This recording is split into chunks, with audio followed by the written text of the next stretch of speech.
My journey from tourist English to business English. Hello everyone, my name is Mark and I'm 35 years old. I'm from Brazil and I want to tell you how my English went from something I used for travel to a language I use for business every day. For a long time, my English was just enough.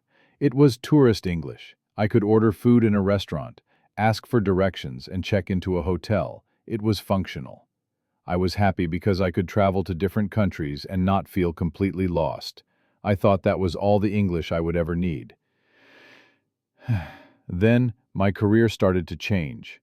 I got a new job that required me to work with international clients.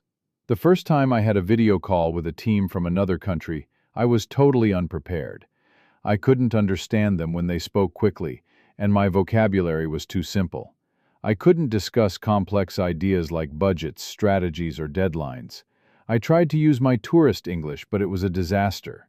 I realized that my simple hello and thank you weren't going to work in the professional world. I knew I had to level up my skills.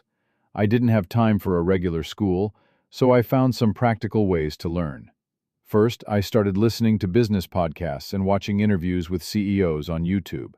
At first, I didn't understand everything, but I focused on the words and phrases that were repeated. I learned terms like quarterly report, market share, and return on investment. I would listen to a few minutes of an interview, then pause, and repeat key phrases out loud to practice my pronunciation.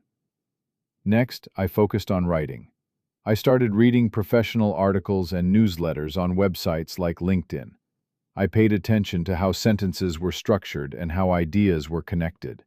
I began writing my own emails and reports in English, even if they were just for practice. I used online tools to check my grammar, and I kept a list of new useful words. The biggest change came from speaking. I joined an online conversation group specifically for professionals.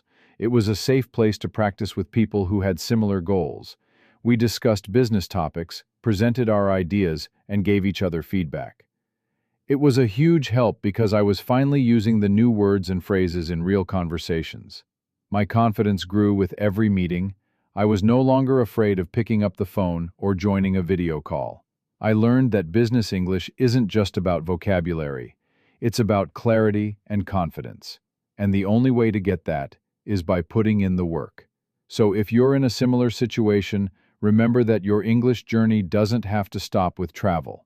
The professional world is waiting for you, and with a little extra effort, you can find your voice in it.